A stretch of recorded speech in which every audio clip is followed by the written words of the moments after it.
Bonjour, aujourd'hui je vais te montrer comment utiliser la langue du rythme pour corriger des erreurs rythmiques lorsque tu joues un morceau. Peu importe l'instrument que tu pratiques, cette technique te sera très utile pour éviter les fautes et améliorer ton interprétation. La langue du rythme fonctionne comme une règle temporelle. Elle t'aide à évaluer précisément la durée des sons et des silences dans les phrases musicales. Pas besoin de travailler tout un morceau avec ce système. Mais dès que tu as un doute sur le placement rythmique ou des difficultés à entendre et reproduire un rythme, c'est là qu'elle devient très efficace. Laisse-toi guider par Groova, qui va te montrer 2 exemples concrets d'utilisation. Voici un extrait de La Foule, une chanson célèbre d'Édith Piaf. Les rythmes de ces 2 mesures contiennent beaucoup de contretemps, ce qui peut poser des problèmes à certains élèves. Avec la langue du rythme, nous allons intégrer des onomatopées qui servent de repères. Les consonnes marquent l'instant précis où le son démarre. Les voyelles prolongent la durée du son. Écoutons comment ces 2 mesures sonnent avec la langue du rythme. 1, 2. Dida baya do dida do dia do dia.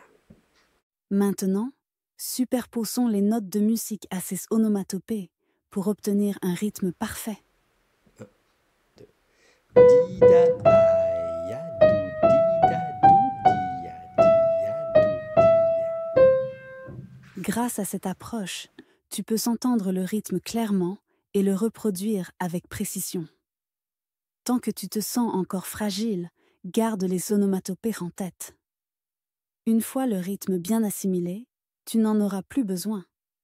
Passons maintenant à un autre exemple, tiré d'un standard de jazz de Horace Silver, Song for My Father. Dans ce morceau, les liaisons entre 2 notes peuvent compliquer l'interprétation rythmique. Comme expliqué dans une vidéo précédente, 2 croches liées équivaut à une noire.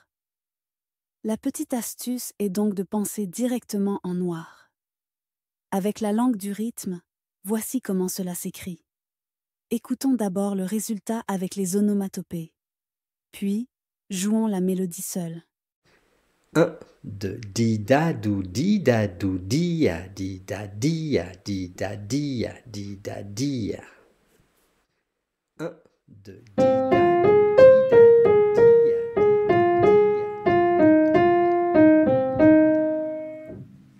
Tu vois, c'est simple quand on utilise ce système. Et pour finir, regarde ce rythme très connu que l'on appelle une syncope. Essaie de le frapper avec tes mains en utilisant la langue du rythme. Mets la vidéo sur pause, entraîne-toi, et je te montre la solution juste après. Voici comment il doit sonner. Do dia 2. Do dia 2. Si j'ai créé la langue du rythme, c'est parce que j'ai constaté, au fil des années, que les onomatopées facilitaient énormément la mémorisation des rythmes. Depuis, je l'utilise quotidiennement dans mes cours et cela m'aide à corriger immédiatement les erreurs de mes élèves. J'espère que cette vidéo t'a intéressé et peut-être ouvert de nouvelles perspectives. N'hésite pas à me laisser un commentaire ou une remarque. Et je te dis maintenant à très bientôt pour découvrir d'autres applications de la langue du rythme. Bye bye!